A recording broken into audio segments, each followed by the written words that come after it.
बुढी पनि रहेन, पैसा पनि रहेन। अब मैले बाँचेर के काम जस्तो ममा एकदम नेगेटिभ फिलिङ, नेगेटिभ दिमागमा यति धेरै नेगेटिभ थट्सहरू आउन छोड्यो। त्यसपछि मैले चाहिँ 2 चोटि चाहिँ सुसाइड एटेम्प्ट गर्ने कोसिस गरेँ।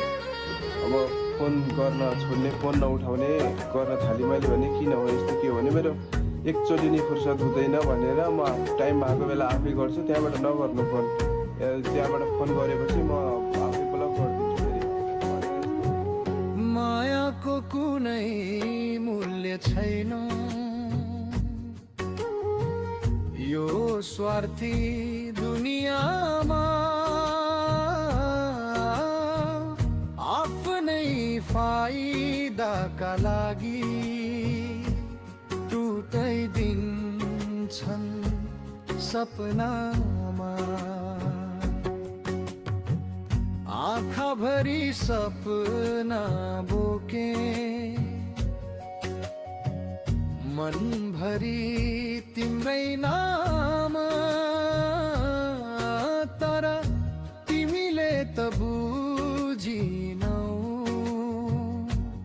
मेरो मन चिच्याहटको काम। यस्तो उसले चाहिँ थ्रेड जस्तो दिने कि। अनि मैले भने हुन्छ त ठिकै छ भनेर मैले पनि ठिकै छ अब जहिले टाइम हुन्छ त्यहिले गर्नु भन्दाखेरि उसले चाहिँ 10 दिनमा गर्थ्यो, 15 दिनमा कहिलेकाहीँ गर्थ्यो।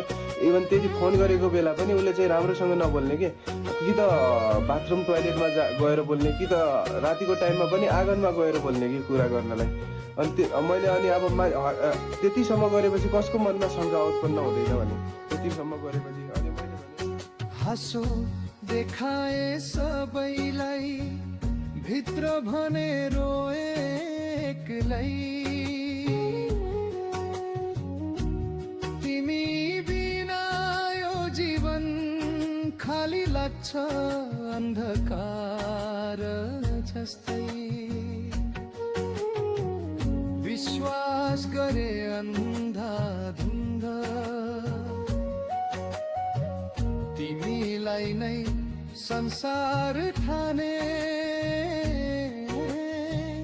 अन्त्यमा तिमी नै बन्यौ मेरो पीडाको पहिचान बने।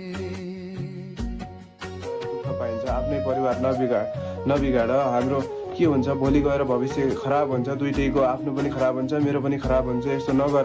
उसले चाहिँ भन्ने कि के भविष्यमा त अमेरिका पुगिसक्यो, नेपाल कहिले नि फर्किँदैन, के भविष्य। नेपाली लाइफ त मलाई मनै पर्दैन। नेपाललाई यति घृणा, नेपालीलाई यति उसलाई नेपाली हुनुमा उसलाई चाहिँ ऊ गिल्टी फिल भए जस्तो कुरा गर्ने क्या पुरै। त्यतिखेर पनि उतिखेर एकचोटि मैले उसलाई यो नेपालमा प्रोटेस्ट भएको थियो त्यतिखेर नि।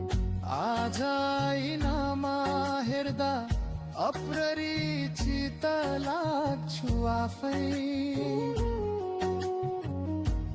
माया खोज्दै हराए तिम्रै यादको बाटोमै।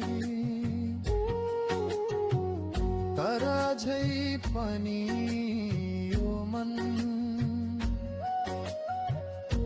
तिम्रै बाटो हेर्छ। छोडेर गए कि तिमीलाई आज पनि माया गर्छ।